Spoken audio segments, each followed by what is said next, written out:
In the annals of history, few moments have been as pivotal as the day when a god spoke and a war ended. This is the extraordinary tale of Emperor Hirohito, a man revered as a living deity who shattered centuries of silence to save his nation from annihilation. Imagine a country where the emperor was worshipped as a divine being, his very existence shrouded in mystery and reverence. For the Japanese people, Emperor Hirohito was more than just a ruler. He was the embodiment of their nation's spirit, a direct descendant of the sun goddess Amaterasu. Yet, despite his exalted status, Hirohito remained an enigma to his subjects. His face was known only through carefully curated photographs, and his voice, well, that was a secret guarded more closely than the imperial treasures themselves. For decades, the Japanese people lived under the rule of a man they had never truly heard.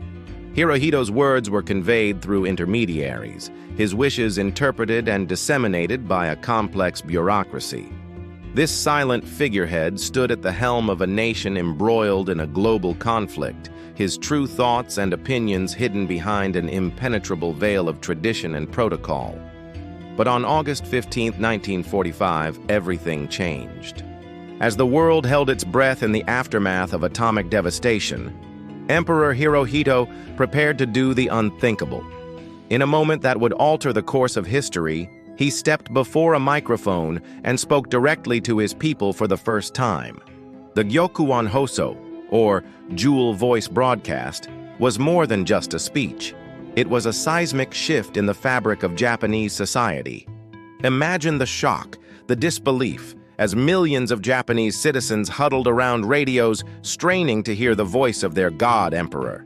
For many, it was a moment of cognitive dissonance, the divine made suddenly, startlingly human. Hirohito's voice, when it finally came, was not the booming command of a war leader, nor the thunderous proclamation of a deity. Instead, it was soft, almost hesitant, speaking in a formal Japanese that many of his subjects struggled to understand. Yet the message, once deciphered, was clear and devastating. Japan had lost the war. In that single broadcast, Emperor Hirohito effectively ended World War II in the Pacific. His words, carefully chosen and delivered with quiet dignity, brought an abrupt halt to years of bloodshed and suffering. Across the vast expanse of Japan's wartime empire, millions of soldiers laid down their arms, obeying the command of their emperor without question. The impact of this unprecedented act of communication cannot be overstated. In the span of a few minutes, Hirohito transformed from an untouchable, omnipotent figure to a man grappling with the weight of an entire nation's fate. He spoke of enduring the unendurable, of accepting defeat for the sake of peace. For a people raised to believe in their nation's invincibility and their emperor's divinity, it was a profound and shocking revelation. Yet even as Hirohito's voice echoed across the airwaves, controversy began to swirl. Questions that had long simmered beneath the surface of Japanese society now burst into the open. What role had the emperor truly played in the war? Was he merely a puppet of the military regime, or had he been an active participant in Japan's aggressive expansionism?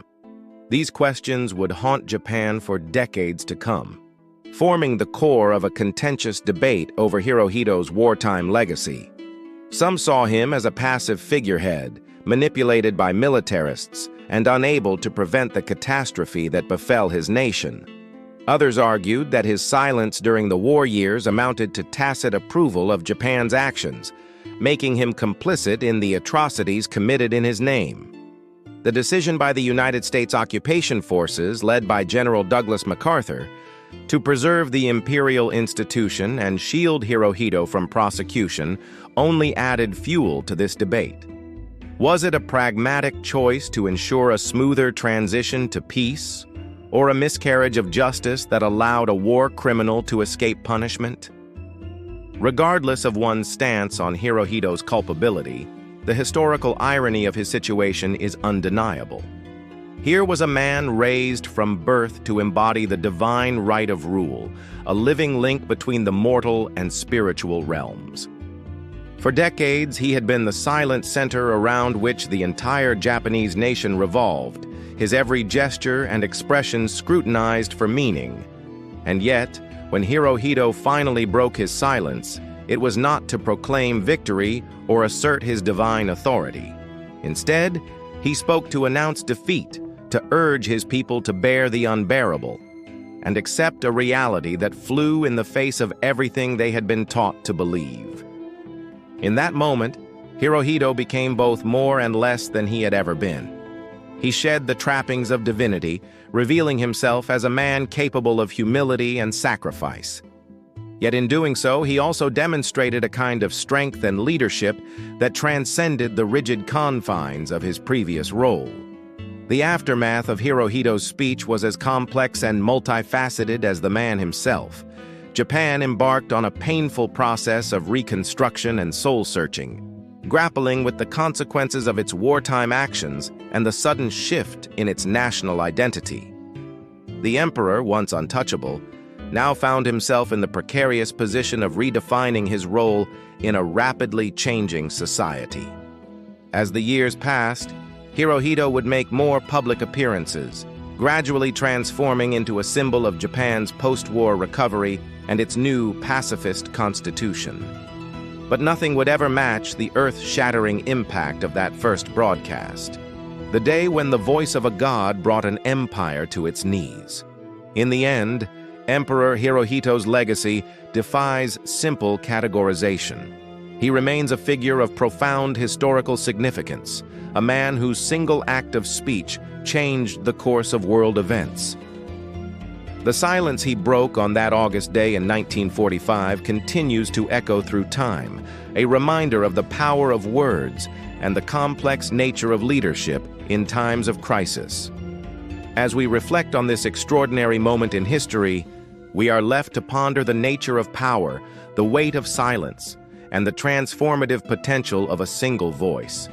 In the story of Emperor Hirohito, we find a cautionary tale about the dangers of deification and the unexpected ways in which leaders can shape the destiny of nations.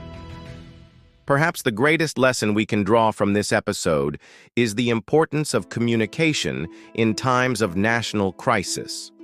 Hirohito's decision to speak directly to his people, breaking centuries of tradition, ultimately saved countless lives and paved the way for Japan's eventual rebirth as a peaceful, democratic nation. In a world still grappling with the consequences of that fateful war, the story of the emperor who spoke serves as a powerful reminder of the enduring impact of words, the complexity of human nature, and the unpredictable twists of history. It is a tale that continues to fascinate and challenge us, inviting us to look beyond simple narratives and consider the profound implications of leadership, responsibility, and the power of breaking silence.